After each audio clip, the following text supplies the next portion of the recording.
Hello guys, As here. Today I'm going to be doing a first impression sort of. I've been wearing this fragrance about 3 days now.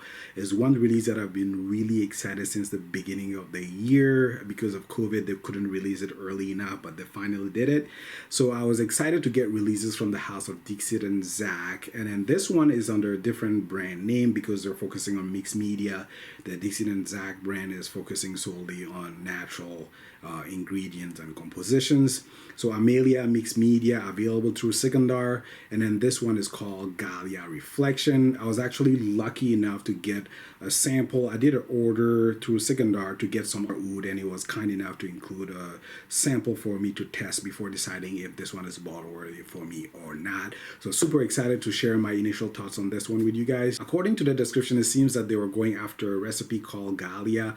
I've not experienced it, so I don't have a point of reference to tell you how true to that recipe this fragrance is, but I can share definitely my first impression of what I get out of it. Now, this one, the first time I tried this, it reminded me of the other composition from the house of Dixit and Zak, specifically Emperor Hen. And I'm talking about the base, the animalic, incensey, oud, slightly ambergris, salty base that you get in Emperor Hen. That base DNA in Emperor Hen is what I get in Ghaliyah, but in a thinner way, with a lot more other stuff going on. The opening, what I get out of Ghaliyah is a set of citruses, a little sharp, mainly grapefruit, lime. There's a lemony feel attached to it, but pretty quickly though, it is overwhelmed and pulled down by a beautiful sweet rose. It's not gonna be a candied rose, it's not gonna be a jammy rose, which I really appreciate here. And then the rose has multitude of shades here, which makes it really interesting. It's not just a sweet rose.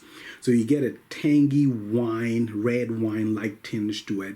And I think it's coming from the blackcurrant absolute playing off of the rose. And I also get a plummy, slightly fruity vibe by way of the osmanthus playing off of the rose here.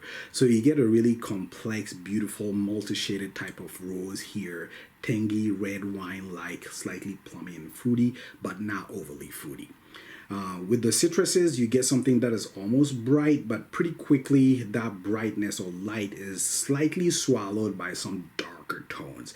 And that's the part that I really enjoy, and I find the connection between Ghaliyah and an Emperor Hen. Of course, the multifaceted rose adds some dimension to the animalic facet of this one, but the base is just wonderful. For me, they are the connecting point between Ghaliyah and Emperor Hen in a thinner way. So the notes that I'm able to pick up out of that animalic darker set is essentially the oud is going to be indie oud, but not overly barnyard. It's more on the leathery side, slightly animalic, and you have other elements that are playing off of that oud and then heightening some of the facets, mainly the leathery feel. So you're gonna get castoreum that is adding more leathery animalic facet to the oud. Sometimes I felt like the castoreum was taking over the oud a little bit, but they played nice all the way into the dry down. In addition to that, I'll also get an incensey, salty, ambergris-like vibe attached to this one. The incensey feel is so silky, restrained, plays really well into the oud without overtaking it. And then the ambergris, salty feel is just outstanding. If they've used real ambergris, I think they did a fantastic job. But I think from what I'm reading, it seems like it might be coming from the Nook. I'm not sure if I'm pronouncing that right, but it seems to be alongside something that smells like fossilized amber, and then you add the ambergris and salty feel to it. You can get that from that ingredient here. So well played in the animalic facet. Now, to restrain this one from going too animalic, what I'm getting is this beautiful rounding effect that is coming from a sweet wood, sweet creamy wood, and I think it's coming from the sandalwood. So you get this soft, creamy, sweet wood balancing and rounding those animalics. You also get the texture from the oud here, slightly fibrous and leathery.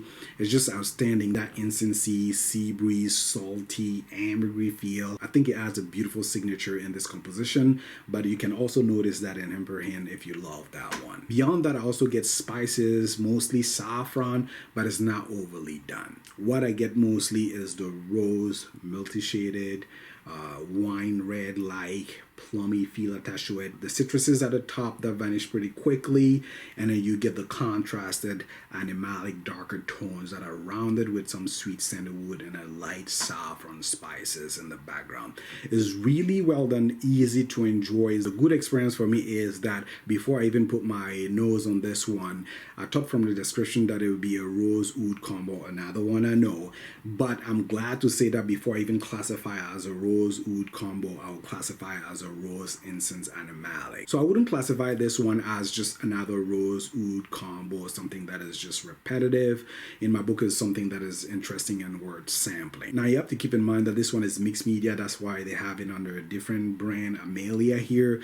I know some people just want pure natural fragrances, but if you use correctly some of the ACs, you can actually breathe life into some of the naturals, provide lift and also longevity. Here, the way they've used some of the musk or synthetic components do not stand in the way of enjoying the naturalness of the fragrance. So I was really pleased to smell that here. It projects and then stays long on the skin, but you don't get something that is overly synthetic. You can actually enjoy the natural components that they put in this one. Now, needless to say that after sampling this one for a few days, I'm going to be getting a full bottle. I'm going to wear more and come out with a full review on it, but I'm really excited about it because I missed out on Emperor Hint here. I have a sample. Thank you to my good friend for providing that to me. I can reference that. Wonderful fragrance. I didn't quite get it the first time I tried it because it was kind of rushed. I did a first impression first day, and I didn't quite connect with it. But the more I tried it and I was comparing it with Ghaliyah, this one is fantastic, really smooth. And I'm not completely bummed that now I can get some of the base DNA in Ghaliyah Reflection. Really excited about that. Now, it's worth mentioning that although I find the base DNA similar between these two, being thinner in Ghaliyah, it is worth noting that Ghaliyah is more rose prominent and you don't get as much patchouli as you get in Emperor in Ghaliyah. So you have to keep that in mind. They're not a substitute. I would say definitely try to sample that as well.